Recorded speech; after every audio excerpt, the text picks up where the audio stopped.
ole inkom kan tran anga ama saberin voina inkom local zong te Zoom amo YouTube alo en zong te in zava in Isua Krista mingin chibei ka book vek chewani Bible chang pathian lek bu thiang hlim karon chiaranga bung frangami pani ka chiarangal me nga hun hek lo nan Bible chang ka chiar tur masazok chu Samsom thum palina hi ani pathian that zia fakna bung khada chang thum thleng hi kan chiar phot ange pathian that zia fakna englai po in lalpa chu ka fak anga ama fakna chu kaka achuak fowang kanun na hian lalpa chu achuang anga thun huai rol te chuan chu an hria anga an lomang olalpa chu min fakpui ula a ming chu I choi moi tlangang u ti thleng hi ni phot se chuan a pani na le chuan rom hi kan chiar le ange rom bung ruk na chang som ni pani na hi kan chiar ange tuna ero chuan sualaka ti fihlima oma pathian boy te in lo ni in thiang hlimna mukhopin in ra in nei asin chumi top na chatuan nun na nen chumi top na chatuan nun na nen ti thleng hi kan chiar ange kan thu chiar te pathian in kan zaitan malmin som sak theu ro se pathian ma kunin lo tong trayang lalpa kan pathian chungnung berwanami I khongai na te I zangai na te I ompui na te lalpa kan chunga ilan tir lea voinia te lalpa hei I ma in khom na hun thra minan siam sak le hi lom thu kan thil chea lalpa kan mamo em chea kan thinlung hian amamo zia chui hrianga voina lalpa kan in khom na hi mal som na imal som na le I ompui na I tharau ompui na min lu khat theu turin kan fa hian imal som na karon dil che ani lalpa min ti buai thei nangma kan thu kan ngai thla lai min ti buai thei sual thil ti thei na sang Isua Krista min kan do da le chung zong chui fa pa Isua Krista min kan dil che amen ole chuan voina kan hun man dan turi ka chiar chuak zoi anga hei hi ta hian kada a chu masabera chuan pathian faknan la kan sahawanga Christian hlabu som ni le pathum na kan pathian in min ruai zel thin ti hi kan sa anga chumi zo chuan kan tran tu kan kawanga tlangwal vanlal dika kan tran tu ni a voina hian chumi zo le chuan kan secretary kan kawanga kan kawran mi puite hria tur poimo ron puang turing kan kawanga chuan pathian fakle choi muinan la kan salenga Christian hlabu zanga som kuale pakhatna ama chumal somna ti kha kan sa anga chuan hemi kan saklai hian kan host kan ron spotlight message gp kan pek na tur kha chuan I kan tholom bin hlan sak turin pi vanlal biak tluang I sailo kan som nga langa chuan voina hian B3P quiz result puanna kan nei dona tlangwal Samuel achangte hne na tangin kan a result puanna kan ngai thladon ni chuan special item kan nei le anga nula zd vanlal rem ruati atangin ani anga chuan voina kan thu hril tu tur hi Reverend Pulal ro hlua pachuau ani a chuan hlal nu nung kan nei le anga kan hlal nu nung ber tur hi kadu berlal pa ti ani anga chuanin atop kharnan khan Reverend Lalunzira kan som don ani ole chuan pathian fakho nan Christian hlabu somni pathumna kan pathian in min hruai zel thin ti kha kan sadonia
ole tuna chuan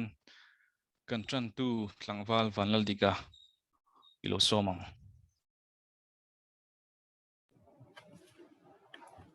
Pathian tu thiang him sharing lo ngai thang sam la som ni pakhat na le som li porung na tang garon chiarang chang la tak pa ni garon chiarang e sam za som ni pakhat na chang khat na tangin tlang lama te khian kamit kalen sawang khoilama mi nge mitan puina tur ro thlengang mitan puina tur chu lalpa leile wan siam tu hne na mi alo thlengang tina sam som li paruk na tangin pathian chu kan in hum him na le kan chak na mangan la tan pui war te na rengani khan ya thu kan chiarte kan sa tan la kan man min som sa ho se amen pathian man kuin lo trong trai lam pa kan pathian in mai en kol tu nang in ka san ho te yang tik lai mai min tha tham ngai lo wa ke ni BMCF te po la pa kan ko vel boi takara voi ni thlang in online kal tlang mang te in khom thong tham in la buat se sak se la kan lom thu kan on soi ni ti chon lan pa tun huna online kal tlang ro in khom te ji nga hian a trend te chu nuam lo chung chung dam sam lo chung chung ro in khom te an omanga a trend te chu buai tak ti tu poi mo tam tak nei chung ro in khom sang te po kan omanga a trend te zo chu ril ruwa hel kam lian tak nei mang ang le yang mo thaphan na ruk riau nei chunga ronin khom te pokan omang chutiang mi sang sang te chu tu huna hian helai huna kan ron in khom ani a lan pa chung mi sang sang te chu tu huna ka in khom kal tang hian in kan ma mo na zon thewa angin I thu le tharau te in min pol la min chung khan le la kan tu ani e tin ka in khom bul min tran sak la a top thang min soi la kan tu a kan khom min ti boi the rau khot na min ti khol kham thei thil ti sang sang omang chung la ka te bo chuan al pa anang mam ni ve nga ka in khom te chu ta ka kan ne an man the na turin nang mam min soi la kan tu e kan thu soi ngai thak tu te zai kan ngai thak tu ang chong sang te po kan taksa le tharau tan tran len na cho tui ta kalong ni the na turin mal min som sang se isu min chu chu kan di le amen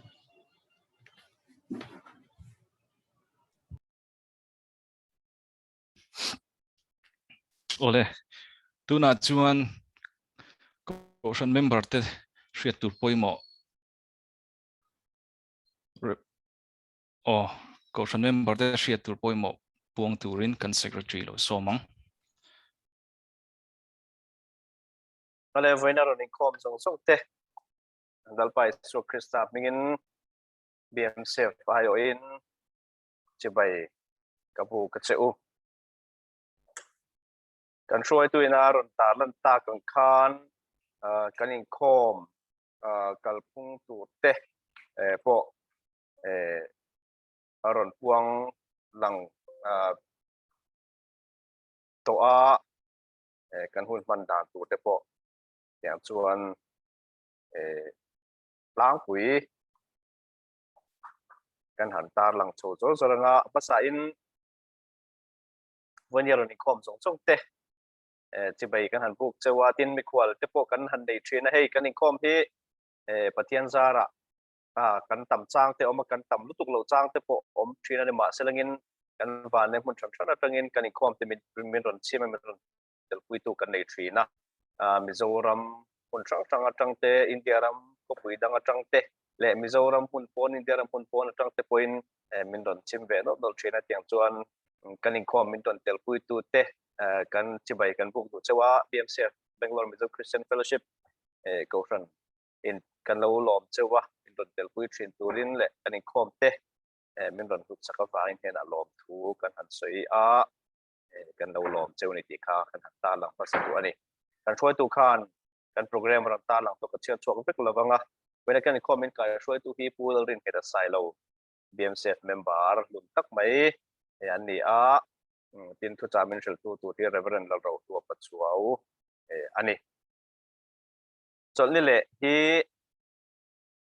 kan special Sunday ti ila kumin chunga kan program ko shanina project poi mo tak mai pakhat kan buat sai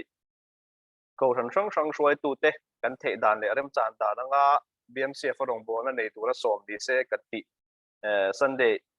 vui hi na tila atho hi na tura ni a tiang chuan special guest te po kan nei do ni kan ni khom pun pa ngai chanu dar thuma ani nga kan ni khom min kai thwa tu tur hi pulal din fela pachuau an ko than treasure ni anga tournament ma chak tu tur hi Dr. Ruat Pui Sadeng thalai pol treasure ani anga tholom lan na hi pi dal kan ki mi ma rin bin nei sak to na in special item hi nula zo remit lao drink and base eng official tu hi Baptist Church of Mizoram General Secretary Reverend F Ramdin Moya ani don ani yang chuan kan seng khan hun pui mo tak mai ko tan sang roi tu te hun min man pui tor kan som ni ani member kan ni khom ngai pui mo tel chu tu ni kan han som lok nga la ni chol karin khom hi ni lai ni za tar kwa August ni somthi panga nei le tulani achol karin khom po ei special program nei vele dona khom kai hru tu hi tlangwal Dennis Pachuao chol karin khom committee member ni tran tu hi nula dal ning pui ani anga in hey special guest nula marwati nula dal remruati ani hi kan trainer in oma zai thiam la tak mai ni thalai zai thiam la tak mai ni athlai chon kan trainer in omani hian chol karin khom te min ron pan pui dona zai na le sharing te yang chuan ko than rang in kar kan rong bol na te kan in u naw na te po soi chu achak ti tu te kan han thri atiang chuan kan jing a rong bol na ron nei dona tel turin chol karin khom committee ni kan members so min so mani in sharing na nei le ani dona tu piang tan tholom plan na hi pulal din fela chuawin ni sak dona ni tukin zinga no pang Sunday school in com Google Meet kal tlangin nei le ani no pang somli paruk lai mai online kal tlangin patian pu ai thau na le zirti na te an nei le the ni yen tun kar liam ta chunga tilpek kan don dan report kan ta laganga patian ni liam ta kan tilpek kan tilpek link com kha cheng sang li za som tu mani tin chol karin khom kar liam ta chol karin khom tholom kha cheng zariat som ti ani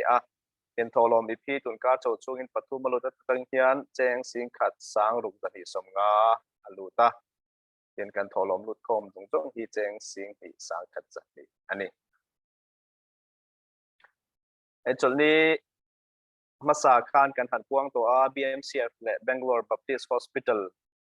ina tho ho na kan han nei chotran dan te kan han ta langa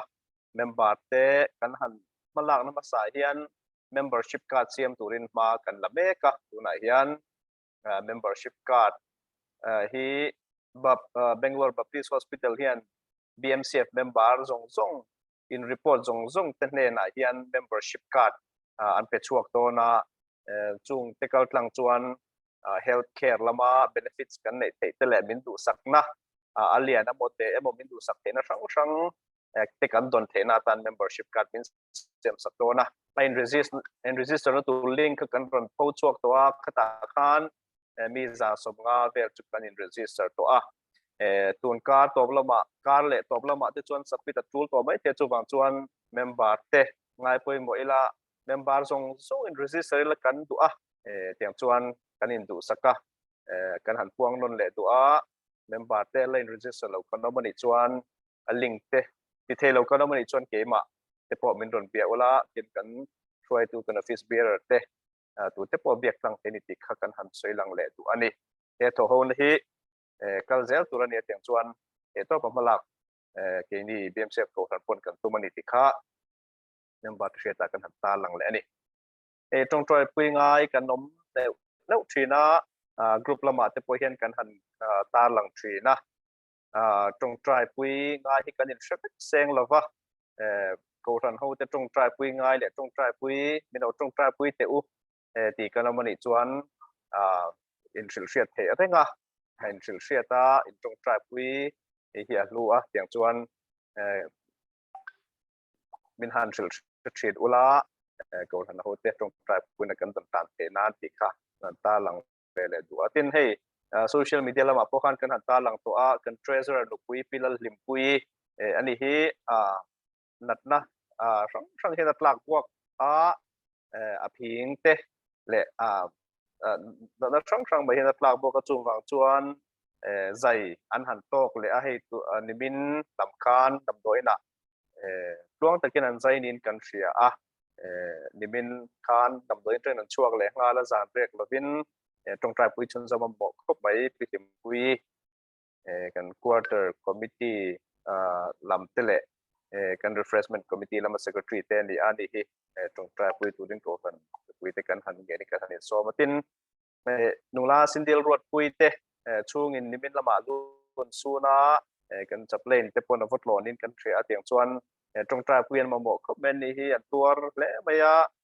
apute ya nimin lama khan aborala trong trai pui tu di min ron gen koi maya en ron phone na min ron trong trai pui te hei ral kha train lu kan su na rom kan ti reu mai ti te tiang chuan trong trai pui chun zomila ti kha to ran ho ti min ngen dang kan ron ta lang ani in Afghanistan lam ram buai na te kan ria trong trai pui ma mo te mai tin ring tu te kan ring tu pui te Afghanistan lam kan ring tu pui te po trong trai na lama te sita ila tha in arin oma voin lama hian thalai pol le music and sound committee lamin biakin kan sound system te seng hoi na tlang an nei theini ani bia wa sunday ba ki hol ki kan fan thelo wangin chon te po chukan hanta lang tel du a kan malak na chen khat jinga mi khang kha voin dia kan han puan the te le member te ko member te na shet ti tu tul kan han ta lan the te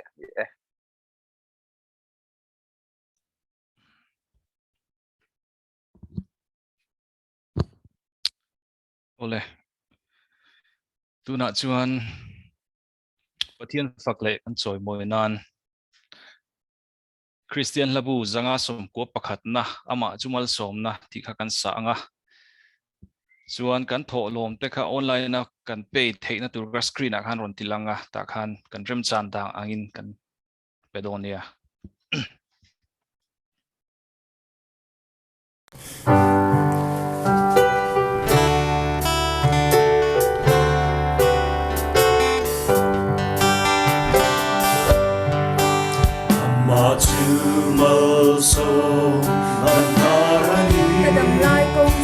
Kadam lai kong suk so va ya mo hin reng mai ta pa chu e he te a mai min pe tu lo pa chu e ne ka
ole kan tho lom lan tu pi vanal biak tluang isai lo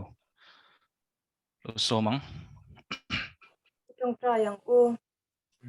olal pa kan pathian min hmangai tu vo ina hian mal som na min vor zong zong te awangin patharin in he na lom thu kan ron soye tun huna hian imi te zoom hmangin imha a kan local khoma i thu le la a impol ho thei tura hun thatak mai min pe ka wangin lom thu kan ron soye imha a kan local khomin kan rem chandan angin thilpe kan ron lakhoma olal pa iman tak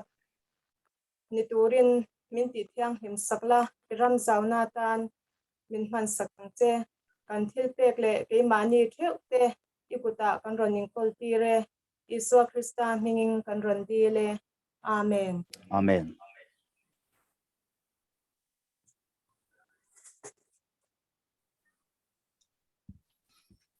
ole tuna chuan B3P quiz result pona kan nei nga tlangwal Samuel achangte kha result puang turin kalo somang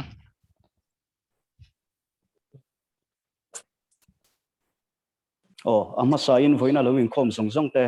pathian mingin sipai ka buk chewa B3P in project kan nei Bible quiz ti lo tin natan online Bible quiz kan bot saya hi August ni som pangatheng khan mi som nga velin min lo changa tiang chonin B3P Bible quiz min chan saktu te song chunga lom thu kan saya B3P Bible quiz chan man som nga nia chuti rolin rong bol na nga ya cheng som nga ba lo pe te tam tak an ti kan hrian chunga lom thu kan soi tak mewa tiang chuanin B3P hianin Bible quiz chang tu te mi pathum awan nei zultan lom manasiama pakhatna hi sang khat zang hi ne pahni na zariat pathumna zanga chu tiang chuanin atuna an hming kalo soi tu tai tuna Bible quiz lom man lo dong tu ten ni pakhatna ro lupui electric veng pahni na vanlal thamun pui ral te kol ni leng pui pathumna lal nun sanga chan mari khang mi ta pathum kha kan Bible quiz chana lo man la tu ten dia kan lo chia dan ang khan pakhat na pahni na pathum na la tu ten dia khang ho khan in B3P Bible quiz in charge tlangwal MC lal ro tlong emo tlangwal di ni lal zui tlong he na emo ngai ven the ni kalome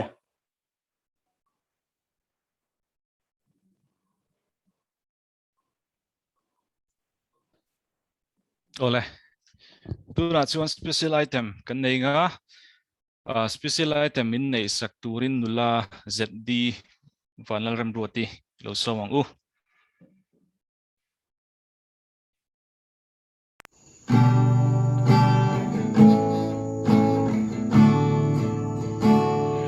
Thung khát la không ai na le mong ai na khát đi phụ ba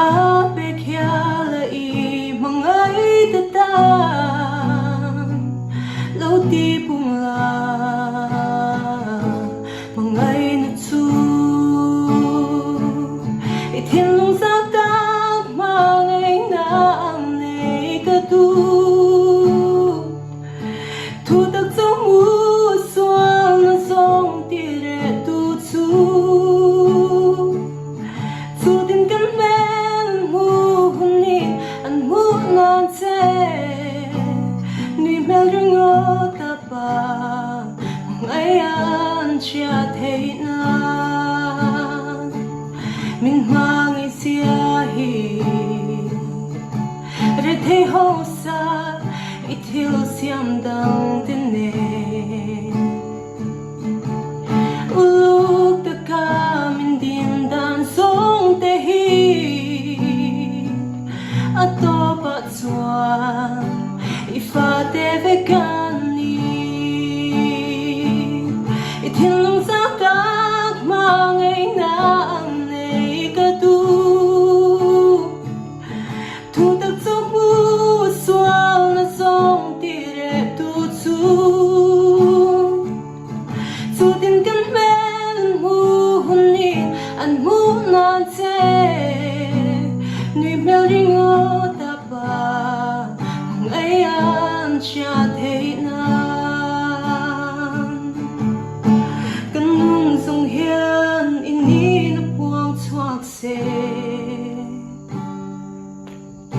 Imangit na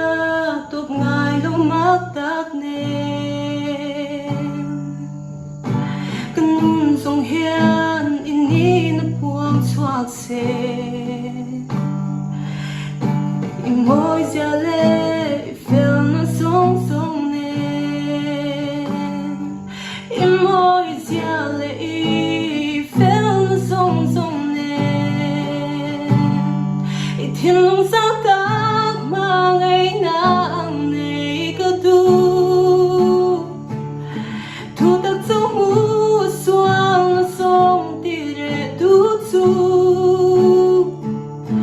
chu tim tim men mu ni an mu nan che nui ba ring o ta pa ngày an cha thế na nui ba ring o ta pa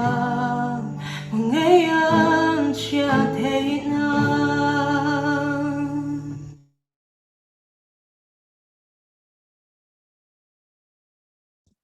ole lom hle mai pathian faka choi moina special item bin nei saktu nula zet di chunga lome tuna chuan tu hril tu kan som to anga kan tu hril tu tur hi reverend pulal ro hlu pa chuani a tuna anena hunilo hlanang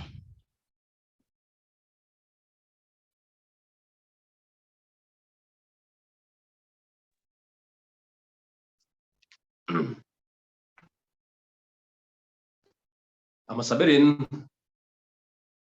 BMCF ko ran member zong te lalpai suwa Krista mingin sibai kabu kacheu hey tun tu ma hian kan ho tu te du sakna changin un min han pe hi kalom le maya amaro chu thu soi te khat to ang renga lockdown de kan hripuya wangin chu wang chuan a pathian thu te hi soi chin to kan thalo mai ang ti ka lau hiu mai ni maro chu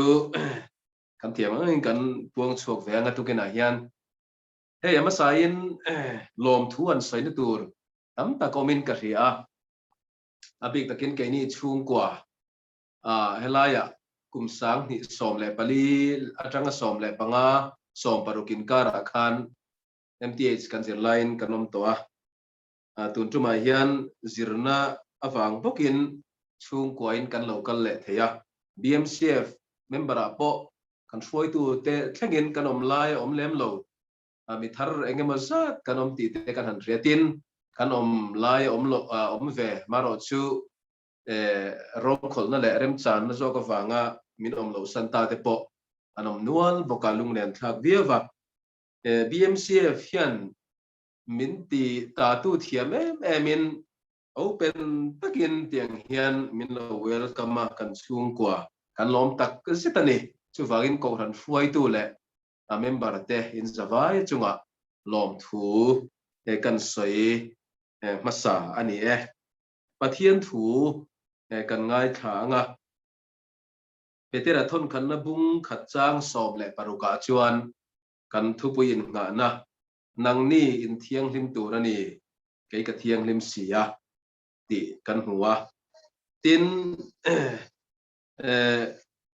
korin le ka thona hian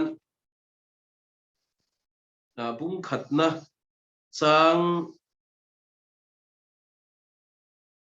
som ni le som thum hi kan chiar nge nang ni ro chu amazara Krista Yesu chuan in om ani pathian ne na ta kan tan fin na siam ni a fel na te thiang lim na te tlan na te nen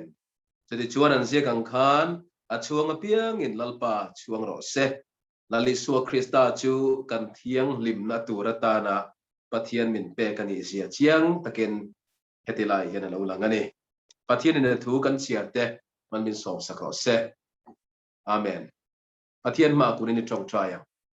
lalpa kan pathian tukena hian voina hian ichia local tangin ithutak nangin ron puang chuak le la e chia lo mui ole ka min ti thiang lim sakin ka thin lung te min jan tlang sakla ngai thatu ko han member ten mal som na le lok na enge motal kan char theinan nangma kan riat chian na konga min te ngatu man ropoi mo taka voina kan hun hi min man sakang che kan lalpai suwa krista mingen heng te hi inena kan dila che amen kan thu pui hi kan ria tangin tun tha kan thu pui kha thiang lim na ti ne a voi tam tak pathian nia e kan ngai tha towa hey sarmon engema sa chu en thak towa bona hian khami mangkhan e kan soi vele donani e kan siata kan khan petera thon khatna bung khat chang som le parukha kan thu puin na na ania hetilai hian thiang lim na ti alo langa nang ni in thiang lim turani ke ka thiang lim sia ti en thiang lim han ti tak me hi agrik tonga chon hagioi tinia chu emi fai ti lamai ma en e tui pol lo da ran emo e enge ni khatianga adang te ne na in pol lo ser ran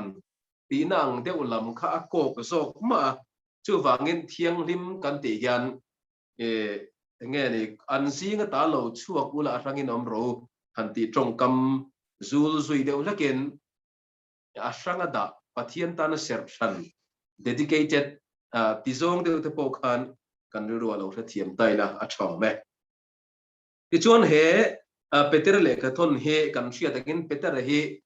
zirtir te singa chuan a spearhead enge ni hruai tu lo de berkha lali suwa zirtir te singa ania he ale ka thon peter a thon khat hi tun laya khutilai enge ni modan tarki kan ti ram bielvel a bible trong kama chon asia minor asia ram te kan ti entinan bithunia kan ti te pontas kan ti te galatia le kapadokia ramvel zong a sentai ho christian te na ale khathon khania chunga chuan chung mi te nuna ring tu an ni ma enge ni lang chiang de an feature rang te singa chuan milem biak na kan ti idol worship kan tiang chi te tin sexual immorality kan ti tele a hun lai khovel a khan khatiang chi sang suana kha an nun phung alo ni to thina chu tiang an nun phung Yesu Krista an riat ma an lo ni phung thinang chuan om lo turin le fati oi teng om turin a ko tu chewa thiang him angin nang ni po in che sia zong a lo thiang him ro tin petera chuan khatilai ram rom sarkar hnuaya ti du dana le endong te ne la khan kha le kha hi athorani ti chuan voina hian thiang lim na han ti hian eng ti zong in nge kan kalpui veng o ti kha ril ru oma ti zong de hian soitum taila thiang lim na chitni tiangin kan thupui hi kan da apakhat na chu vertical holiness pathian le keima ni inkar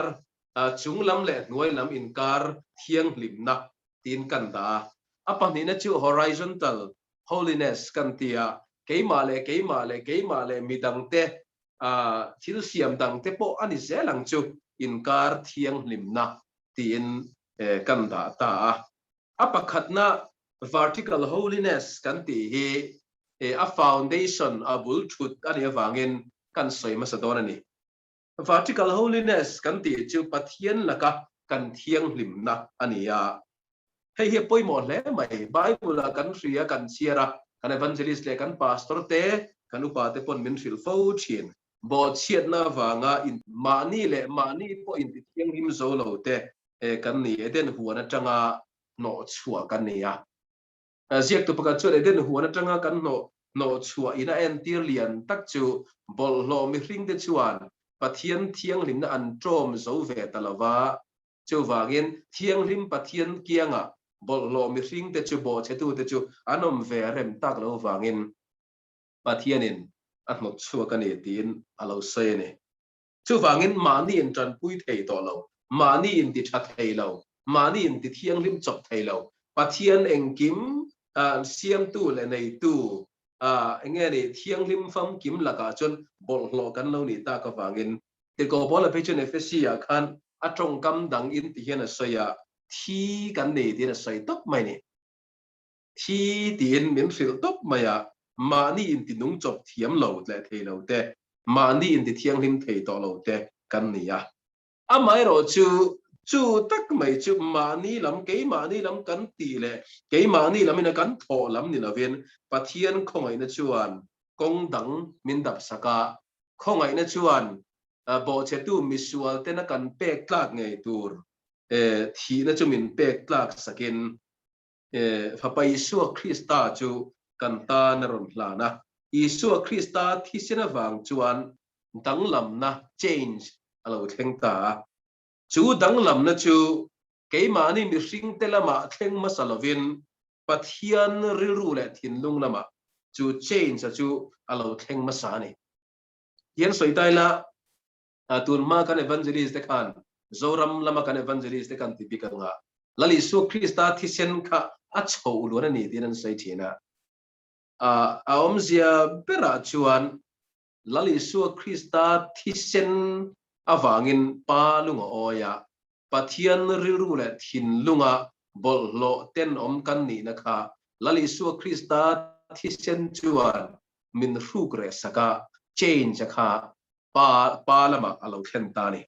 chu Isu wang chuan pathian thin lunga in thaka Krista chuan Krista tarmit kal tlanga pathian min ena piang in thiang hlim min buin min huwa korin thon kat bung khat chang som thuma khan polan chiang takin helai chung chang hi alo saya Krista chu kan thiang hlim na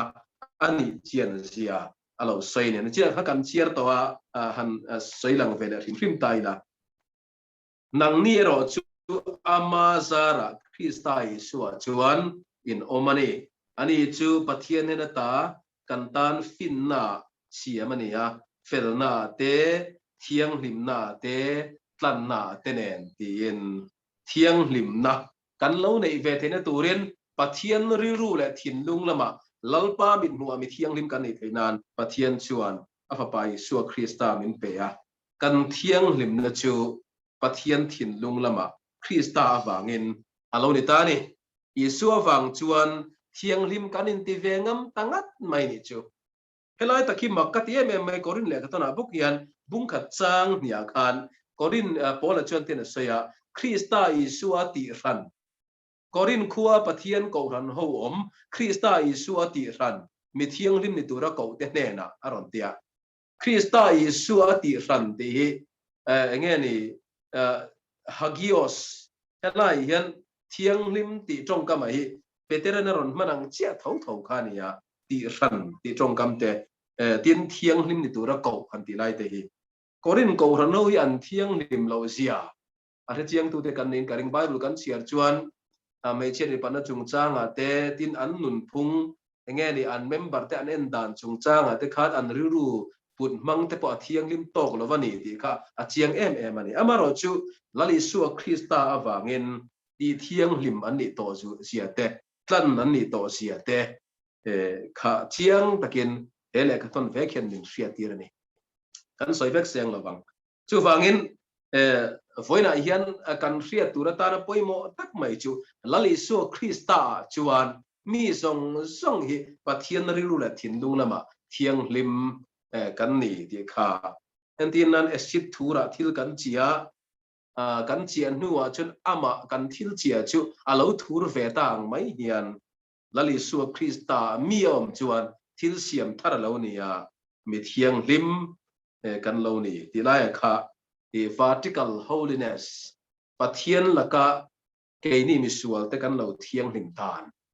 chung chang kan soi ma sa ne apani na chuan horizontal holiness ti ni hei takhi ring to tu te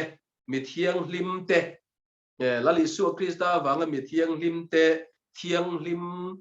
nun chua pui tu ra ko na ti zong te pon soi tai la thaw me Isu awanga mi thiang hlim to te Isu Krista wanga thiang hlim Bible in min ti to te ngei po hi he khovela hian ring tunun kan han zo chau tak tak hian chu thiang lim na lalpa ri ru le thin lung lama mi thiang lim kan ni to sok na chu rin chana nung turin Bible chuan min ria tira ei tak hi kan Bible trong kam danga chuan chan dam mek ti ten ring tunun han ti te point alo lang ta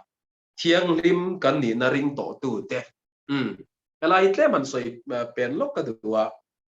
rin na kan ti po hi keima ni lam ai ma en pathian lalpa rilru le thin lung lama kan ni to na sok Isu Krista wanga change pathian lama om to sok rin chana he khovela nun chuana ni entinan mi thiang lim kan ni na te pathian fa kan ni na te chandam kan ni na te po hi keima ni lama lam ai ma en lalpa lama pathian lama om soka chu pathian lama mi sok chu rin na in nghe ni kan hawa kan claima chu kan rin chanin pathian in thiang lim min ti to na le fa min ti na zo ka chu he khovela yan atakin na practically kan nun chu puita ne chu tak chu pola chuan mu thei kal lovit rin nei ka kal zo kan ya tia helam hi chuan nghe ni aring lel chin helam hi chuan doubt fo mai pathian in min kal san ta ti de poi soi du tam ta kom theyang amara chu lalpa ri ru le thin lunga mi kha rin tlat zok tu re helam hi chuan mi huat te hi achak mai thina ma se pathian thin lunga chuan mangai ani tat pathian thin lunga mi kha rin he khovela hian nung chuak kan ni chu taka chu mute kal lawa rin ta kan tilai tak te po kha ani o ma ka thin lunga fiang zelin kan soi chuak kan ni chu tak mai jo horizontal holiness pathian thin lunga thiang lim kan ni to na ring tu te Isu Krista nei to tu te hian chu pathian thin lunga kan thiang lim na chu ni tin kan nu na hian nun chua pui tu ren pathian thuin min soma peteran Gentile Christian te na angen na thiang lim tu ra som na le angen na po hieng dang ni la ven ring to tuin nia wangin chu thiang lim na nu na chu nun chua pui ro in contact le in lifestyle ching chitin renga thiang lim turin in ring ro in bo sai ro ron ti na ne BMCF hi kan diverse sang ring khop maya hey mun sang in church tradition sang nei ko than pol sang atang local khom kan nia he tiang ang hi kan han nei kan awa nei thak le in karia Mizoram achon mani du dan danin mani Paul Bill Devin rong kan han bol thina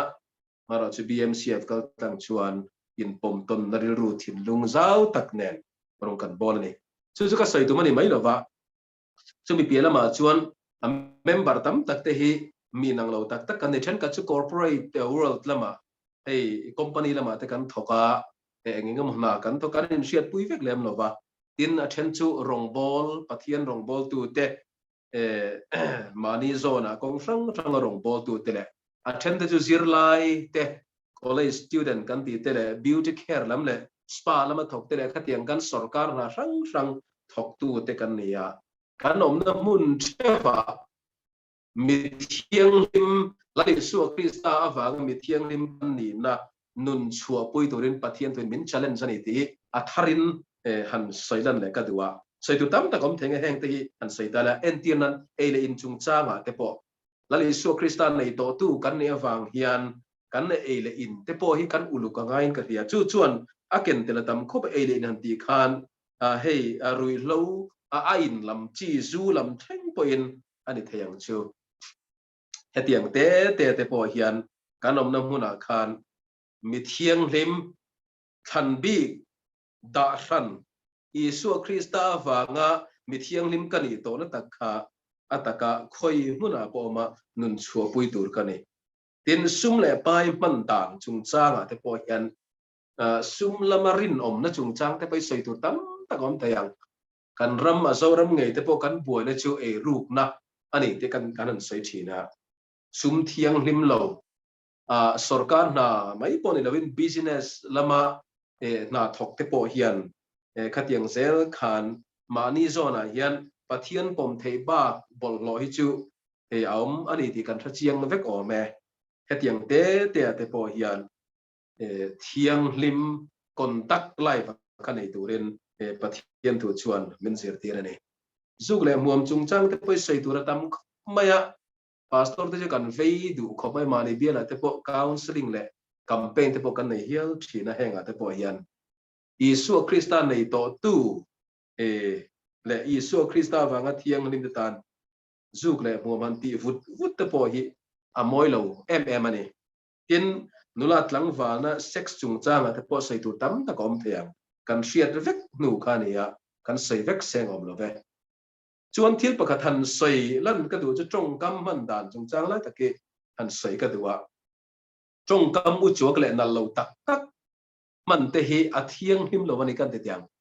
ei tu lai hian Facebook lam te po hi kan lo thir thinang ti ka renga FB engene zoram politics chung chang ne mo engema group de han lut la Christian ni ve ngat pathian ni tu ka in khom ve ma se kan in chan du dan le kan in chai du dan tam tak ngai to hian kho ngai na chi al tel lo trong ka ma tam lu ka lali so Krista ring tu de soya moi lo ni om tak te po hi kan chak chuak fo ani BMCF member te chu khoi muna po WhatsApp ane mo FB social media ane mo kan trong kam te po hi mi thiang lim trong kam man te po kan sira ngai chu apoi mo in ka hia trong kam u chuak tak tak le buru tak tak ngai thak nom lo tak tak te hi comment ta te a trong kam ngei poin man lo kan sira ngai ne chu nun thiang lim kan nei tu kong min tran pui tu sen khani do nang an sei ka duwa online gamers kan nual mai the ka helawa thil pakat ka hria chu mizo pui nge nin thila chu online games ka khal ve to thina a khel hian mizo gamer tam takhi an trong kam hi amak in amoi lo the mani tian sei chu an sei ka hria khoi muna po mila lali su Krista ring tu kan ni chuan games kan khele mo social media kan va omani mo eng po ni strong kam moi hoile thiang lim tak Christian ti om tak amoi kan ti kan sir angai em in ka hria tin tak savon fai chung chang kan sei de tiang thiang lim nan ti khan original taka chuaren da rang itui pollo kan ti kha ani reng lain lali su Krista ring tu te hian kan outlook rim le kan world view rim hi engeni a thiang lim turani ti ngai dan pu ve tu kania a in chung khur von dan tele mani taksa ne tin thom no nge te poi a bal turani lo han ti tiang a soi moi lo ni mai te ma se kan soi tlang ve rim anga hei in luo te po kan o ma thalai tam takte heti han tlo thut po tlo ngam mo po lam lang thea fai vuru si ma se bathroom bung bel mutbu a nice lo lu tu gang chi te hi adik thei lo mane lali su Krista nei tu kan nei chuan engkimi atai di theyang berin a fai le a thiang lim theyang bera kan enkol hi apathian thuin ka ria chu mi tena anron huwa keimani kal tanga pathian an choi moi ve thina tu khani daniela teu chu an nuna khan mi in an nun kal tangin lalpan choi moi pathian an choi moi thin khania chu wangin hei hi engeni ka soi non le thin tin kan ti tiang ka hello zuk le mon chung chang kan soi bel lokanga smart tak taka mejian han fo thi o abahan ti chi lo tak em soi tu tam takom theo me chu wangin BMCF thalai member tele ko ran mi te chu thin lung thiang lim tak pathian din huwa kan puta tul me klai hian kan outward appearance on lam lang the kan che chuan zong hi kan nun just tu khalo ni ve tlat to sia wangin mi te point kan rilrun hu thei to lova kan rilru lan chona ber chu kan action ni to sia wang khan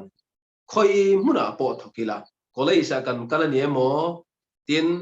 sarkar na kan thokan ni mo tin company kan thokan mo eng na po thokila self discipline nei thatakin thiang lim taka lali so nei tu kan mi thiang lim kania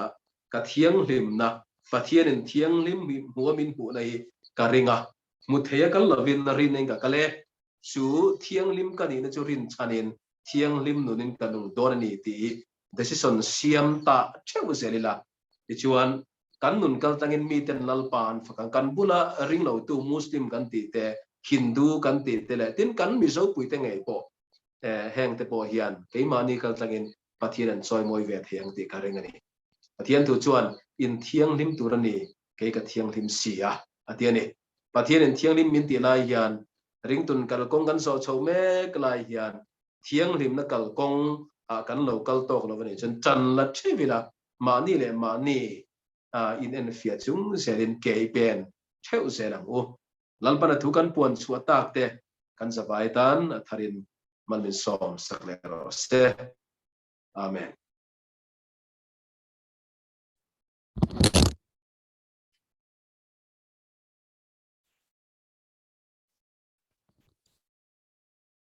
ole thu thatak mai kan ngai thla a poi mo sia te kan ngai thla a lok thlak le mai tuna chuan lan nung kan sale anga kan lan nung ber tur hi ka du berlal pa ti kha ani a chuan hemi hla kan sak zo hian ko non ngai lawin reverend pu lalun zira kan top kharna min nei sakhal mai se lan nung lo sang kan du berlal pa ti kha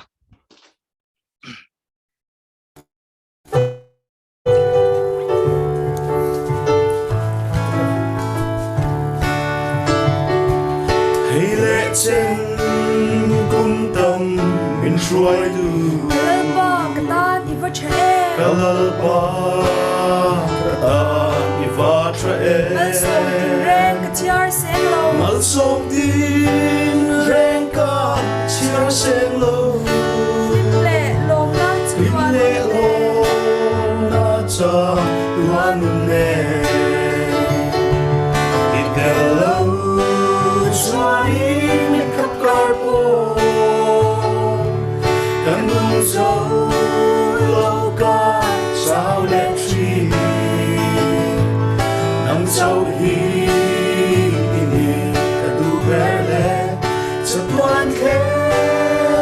ma kabel tu Chi mit kwa fia lo ma se Kara pitin na fia ka chan nam tu lo ma se Karao mi tin a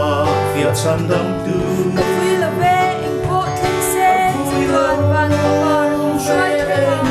Ô khen se Se tuan vang ko va mi shuai thina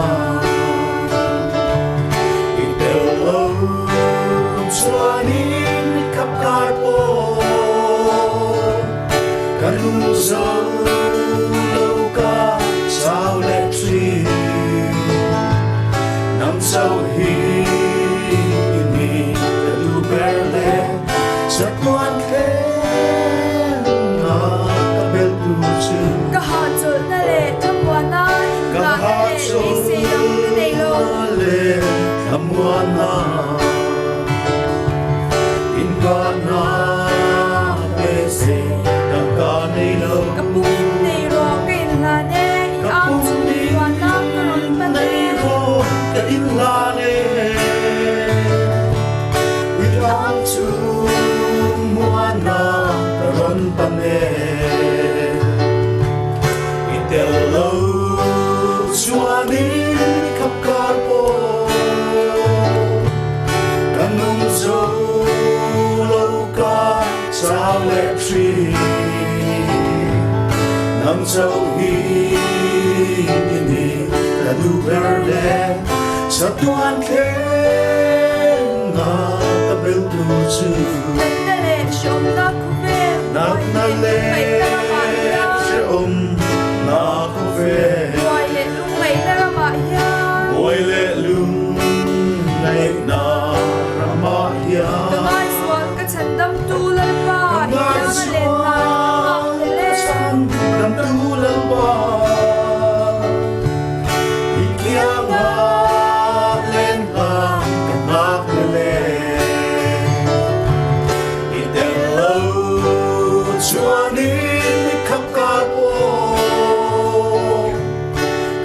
dấu lâu ca sao lệ tri nằm dấu hi tu berne sẽ con khen ngã bên tu chư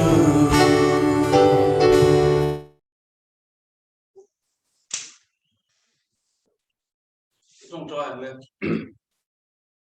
kan ti ve telova athesena binti thiang lim tu kan lal pai so khi sa ti choi moi nam sela kan sual zong na lovin binti tama binti thiang lima kan tharau kan taksa poin thenga hian hua min siam tu chu choi moin omzel sela tuna hian pa pathian min mangai na te lali suwa min tan na te le tharau thiang him pon na le khamo na om tak chu mangai wang thi sena le pokhan ho kan he na hian tuna le khaton thengin lom zero se Amen.